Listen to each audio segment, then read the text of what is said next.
Hello and welcome to our second edition of our featured member videos.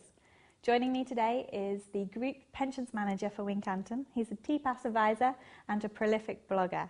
Stephen, welcome. Thank you for joining me. Thank you. Thank you for inviting me. Not a problem. So you have been blogging about pensions for a while now. What first got you into blogging? Well, actually, one of your colleagues, Ralph Turner, has got a blog, and that inspired me somewhat. And I've looked at other blogs out there and thought I'd have a go. And of course, there are some sort of hard-hitting issues in pensions and personal finance, which I think some of those messages need to get out there. And my views, hopefully, just add to the debate. Okay. So for our members who haven't seen your blog yet, what can they expect to see?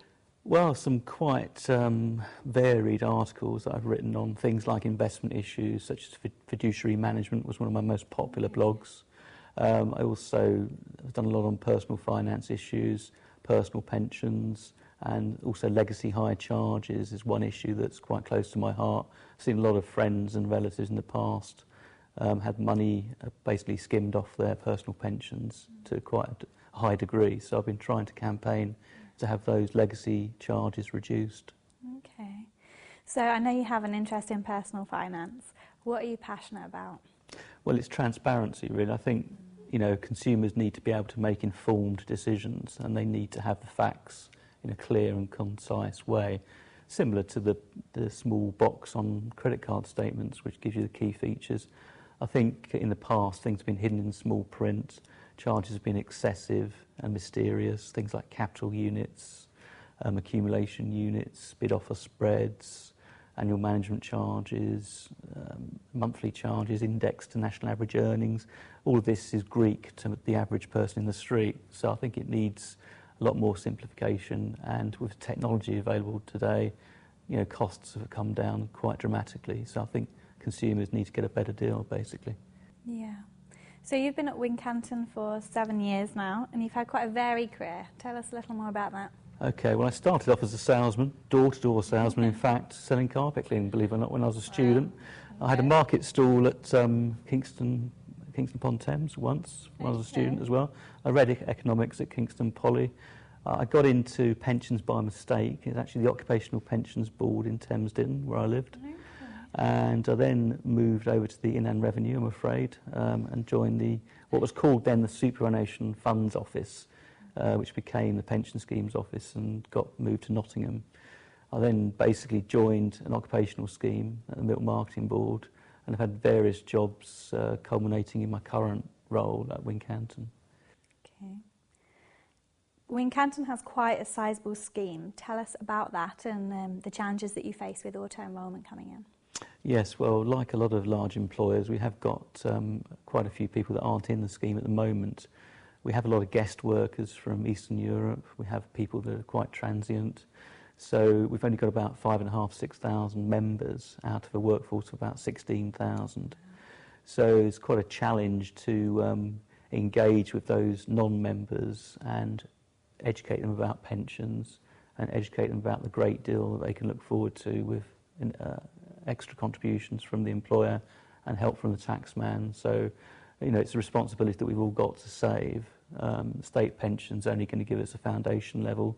So if we can build on that with at least some reasonable contributions for them, then that will be a start for them. Stephen, you've been known to refer to yourself as a change management specialist. With all the change that's going on at the moment with regards to auto-enrolment, what can the company and the scheme, what traps can they fall into, do you think, with auto-enrolment coming in? Well, the first thing to do is plan ahead, of course, and get a lot of people to help you. You need help from finance, from HR, from payroll, as well as pension specialists. And getting a good project manager is probably key as well. But sitting down, brainstorming and thinking about it. And if you just break it down into its component parts and make sure everybody knows what they have to do, then I think you can make real progress. And it's about confidence. I think too much of a project like this is about fear and worrying about it. Once you actually get into it, you sometimes surprise yourself that it wasn't as bad as you first thought. Yeah. So it's been a pleasure to have you on Pension Web for a long time now, I believe since about 2003. Man and boy, yes. What first brought you onto Pension Web, and what is it that has kept you here for so long? Well, I find it fascinating to read all the views of my colleagues in the industry.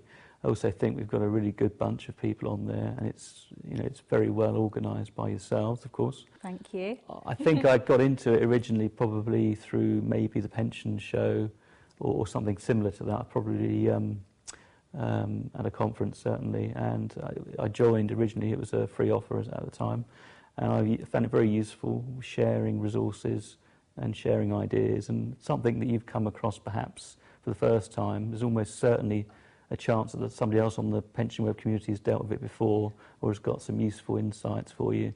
So I've found it very helpful. That's great. So tell us a little bit more about you outside of the office. What happens when 5:30 comes, Stephen? Well, 5:30 or earlier if I can. I sometimes nip off and play 9 holes of golf if I can. Oh. I'm a camera member, so I like real ale. Okay. I also like classic cars. I've got a Morris Minor and a Jaguar, which is great. And it's a bit of an investment as well, of course. I just wish I could put them in my pension scheme. That's great. Well, thank you for joining us today. It's been a pleasure to have you here. It's a pleasure. If you would like to read Stephen's blog, you can do so by logging on to www.pensionsmanager.blogspot.co.uk, or alternatively you can follow him on his Twitter account, which is @pensionsmanager. If you would like to leave your comments, then you're more than welcome to do so below, and if you would like to appear in one of our featured member videos, then please do get in touch. Take care.